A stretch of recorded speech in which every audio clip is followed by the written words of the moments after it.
একসময় বাংলা মানেই ছিল ধন সম্পদের এক কিংবদন্তি। এর ঐশ্বর্য যুগ যুগ ধরে সারা দুনিয়ার নজর কেড়েছে। কিন্তু ভাবুন তো, গল্পটা কেমন করে পাল্টে গেল। মশলার ব্যবসা করতে এসে একটা বিদেশি কোম্পানি শুধু ব্যবসাই করল না, একেবারে পুরো দেশটাই দখল করে নিল। কিন্তু কিভাবে এটা সম্ভব হলো? ব্যাপারটা ভাবলেই কিন্তু অবাক লাগে, তাই না?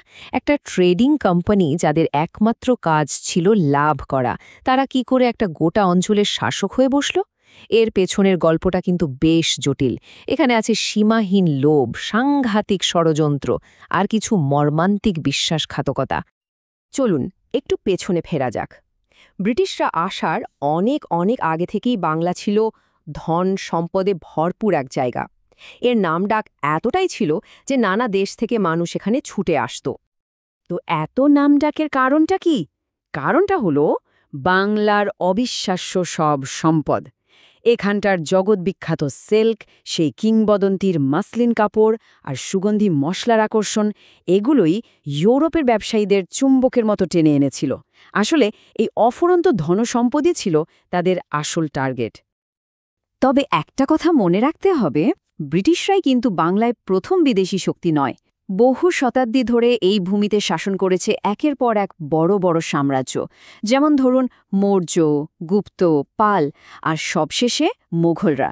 এই দীর্ঘ ইতিহাসে বাংলা একদিকে যেমন আরও সমৃদ্ধ হয়েছে, তেমনি রাজনীতিকভাবে বেশ কিছু অস্থিরতার সুযোগও তৈরি হয়েছিল। এরপর যখন ইউরোপীয়রা ব্যবসা করতে এলো, তখন থেকেই কিন্তু খেলার নিয়মটা পাল্টাতে শুরু করল। কারণ তাদের মধ্যে একটা কোম্পানি ছিল যাদের নজর শুধু লাভে ছিল না, তাদের চাইছিল ক্ষমতা। আর সেই খেলোয়াড়টার নাম ব্রিটিশ ইস্ট ইন্ডিয়া কোম্পানি। হ্যাঁ, শুরুতে ওরা এসেছিল শুধু ব্যবসা করতেই, কিন্তু খুব তাড়াতাড়ি ওরা একটা জিনিস বুঝে গেল যে আসল লাভটা ব্যবসায় নয়, আসল লাভটা হলো শাসনে। আর ব্যাস, ওদের ব্যবসার লোভটা তখন হয়ে উঠল ক্ষমতা দখলের এক নির্লজ্জ লালসা। আর এখান থেকেই শুরু হলো আসল সংঘাত।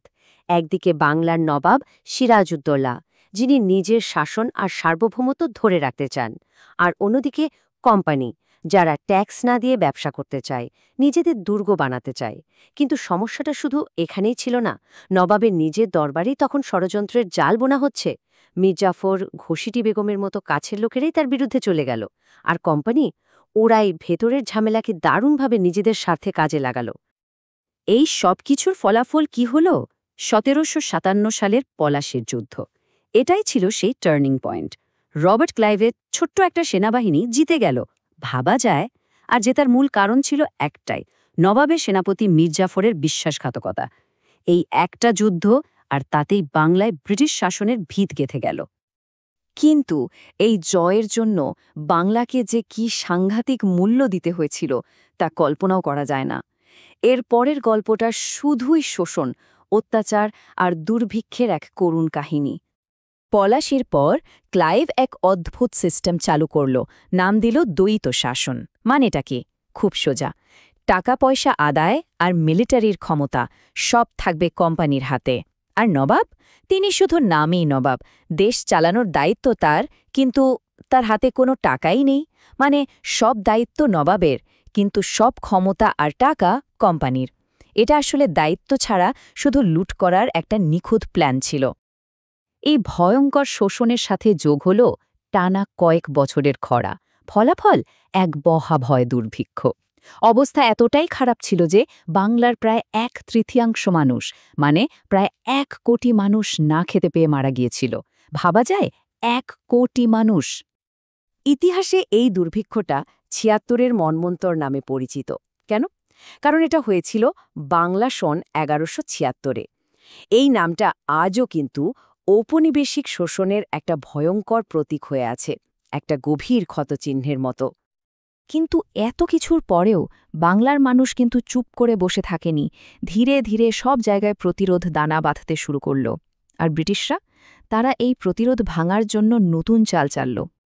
ছোট বড় অনেক বিদ্রোহ তো হচ্ছিলই, যেমন ফকির সন্ন্যাসী বিদ্রোহ, কিন্তু ব্রিটিশদের জন্য সবচেয়ে বড় ধাক্কাটা এলো ১৮৫৭ সালে, সিপাহী বিদ্রোহ। মঙ্গল পাণ্ডের মতো সিপাহীরা যে বিদ্রোহের আগুন জ্বালিয়েছিলেন, তাকেই বলা হয় ভারতের প্রথম স্বাধীনতা যুদ্ধ। এই বিদ্রোহ এতটাই বড় ছিল যে ইস্ট ইন্ডিয়া কোম্পানির শাসন শেষ হয়ে গেল আর ভারত সরাসরি চলে গেল ব্রিটিশ রাজের অধীনে। সিপাহী বিদ্রোহ থেকে ব্রিটিশরা একটা বড় শিক্ষা পেয়েছিল। ওরা বুঝতে পারল এক হয়ে গেলে এদের হারানো মুশকিল। তাই তারা তাদের সবচেয়ে কার্যকর অস্ত্রটা বের করল, ডিভাইড অ্যান্ড রুল, বা ভাগ করো আর শাসন করো। প্ল্যানটা খুব সাধারণ। হিন্দু আর মুসলিমদের মধ্যে বিভেদ তৈরি করো, যাতে তারা এক হয়ে আর লড়তে না পারে। আর এ নীতির সবচেয়ে বড় প্রয়োগ দেখা যায় ১৯০৫ সালের বঙ্গভঙ্গে। মুখে বলা হলো দেশ চালানোর সুবিধার জন্য বাংলাকে ভাগ করা হচ্ছে, কিন্তু আসল উদ্দেশ্য ছিল একটাই, বাংলার হিন্দু মুসলিমের একতা ভেঙে দেওয়া। আর এই বিভাজনের রাজনীতির ফল হিসেবেই কিন্তু জন্ম নিল মুসলিম লীগের মতো দল, যা পরে ভারতের ভাগ হওয়ার পেছনে একটা বড় কারণ হয়ে দাঁড়ায়।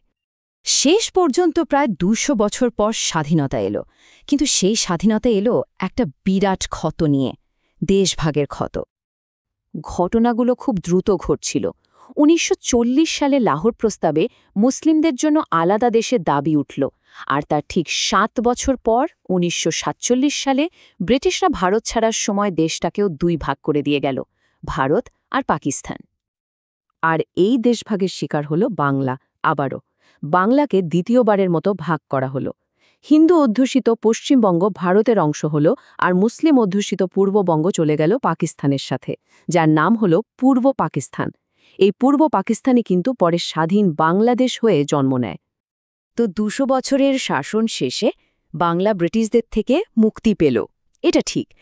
কিন্তু যে বিভেদের বীজ ওরা পুঁতে দিয়ে গিয়েছিল, যে ক্ষতটা তৈরি করে দিয়ে গিয়েছিল, সেই ইতিহাস থেকে কি বাংলা সত্যিই কোনোদিন মুক্ত হতে পেরেছে? প্রশ্নটা কিন্তু থেকেই যায়।